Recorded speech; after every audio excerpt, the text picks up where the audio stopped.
Yuval Noah Harari has released a book that is a follow-up to his earlier highly successful book, Sapiens. This new book is called Homo Deus, and it really picks up where Sapiens left off. Whereas Sapiens was a history of humanity up to the present moment, how through its biological structure and its technological innovations it got to the present moment.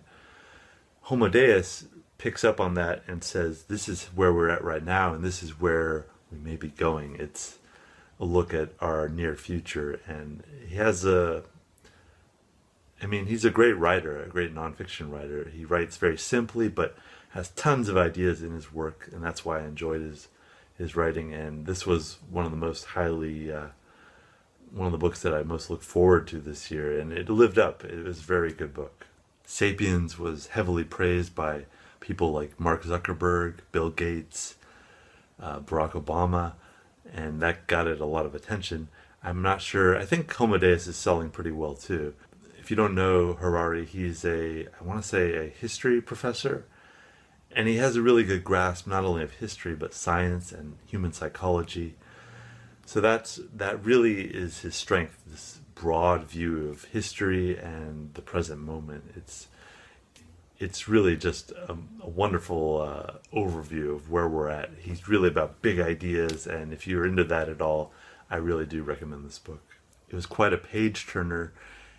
I think mainly because this is a dystopian novel, but it's a dystopian novel in which you are the main character and we're living through it right now. So it's hard not to be interested when so much of our reality is at stake with our current level of technological expertise, all the things that we're doing that are amazing with AI, with gene editing. It's really impossible to say exactly what we'll be like in 50 years, whether we'll even survive the 50 years ahead of us.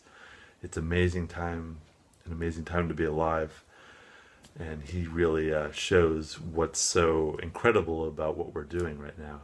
Harari's main thesis and the teleological core of his book is about humanism. And humanism, which has a mutating definition, but until the recent moment, humanism was about emphasizing the individual as opposed to the state, or as opposed to religion, through God or other religious concerns. It was about the greatness of humanity, the potential of humans to forge their own destiny, to make their own selection and decisions about their life, to take part in the democratic process, all these things. So he really traced out how we made that transition and how it's really something that's within the last 500 or 600 years or so, since the Renaissance. It had moments before then, obviously. Socrates, Jesus, other figures were key in developing humanism, but it really didn't start to blossom until the Renaissance, and more recently, from the democratic revolutions of the 18th century and so on. It's increased more and more, so that we think everybody has the right to, a basic standard of living. We strive for happiness, health, no more war. These things are something that we're trying to make possible for everybody on planet Earth as a basic human right. And the way that he projects it is that if we keep going in this direction, we're not going to just want, normal health and a lack of war and regular human life. We're going to want insanely impossible levels of happiness, insanely impossible levels of human power. Like, we're going to modify our bodies or give up our bodies entirely and take it to some new level. And that's where he starts to wonder, what is it we're doing? The way that he describes it is that biological organisms are algorithms, and that they behave in certain ways, and they have a limit to what they can do, and we're designing our own algorithms through computers and artificial intelligence that can do things better than humans or other biological life forms. So when we get to that point, he starts to ask, what do we need humans for? This is where humanism starts to say, is humanism really the ideal form of moving into the future? We associate so much of our individuality and our happiness in our humanity, so giving that up is something very scary on the surface. The way that he describes it is a decoupling of intelligence from consciousness. We have driverless cars, for example, that can drive. They're not conscious, but they can do things.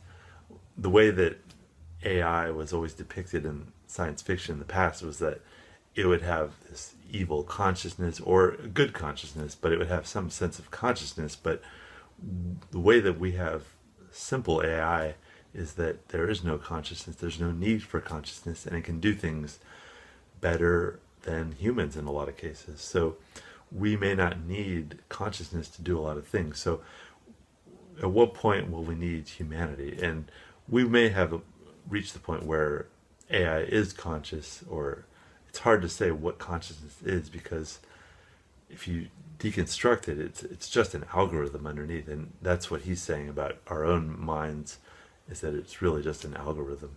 And adding to this Borg-like vision of the future, he looks at dataism, which is really popular in terms of the quantified self, the way we measure so much. We can measure tons of things about our health now that are helping us to live better, and we're going to start measuring things about our intelligence, our personality, and so much that we can manipulate our own self.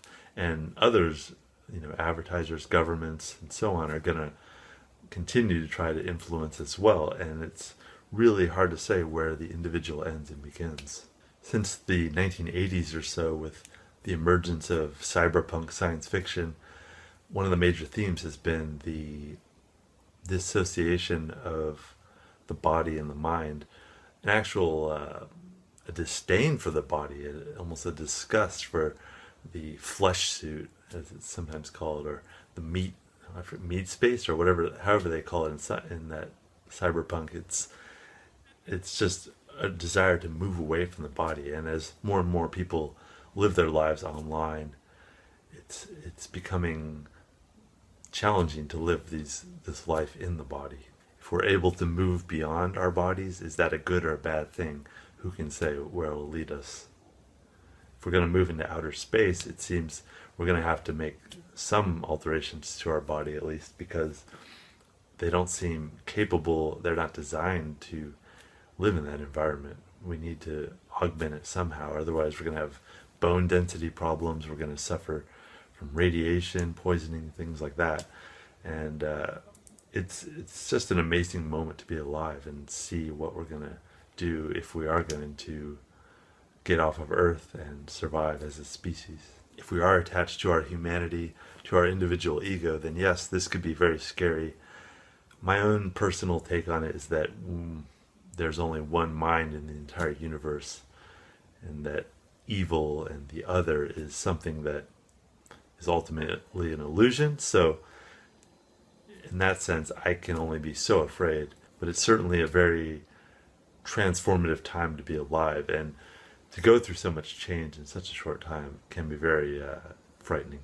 I said that Harari is a really good writer. I think he actually wrote this originally in Hebrew and then translated it himself into English.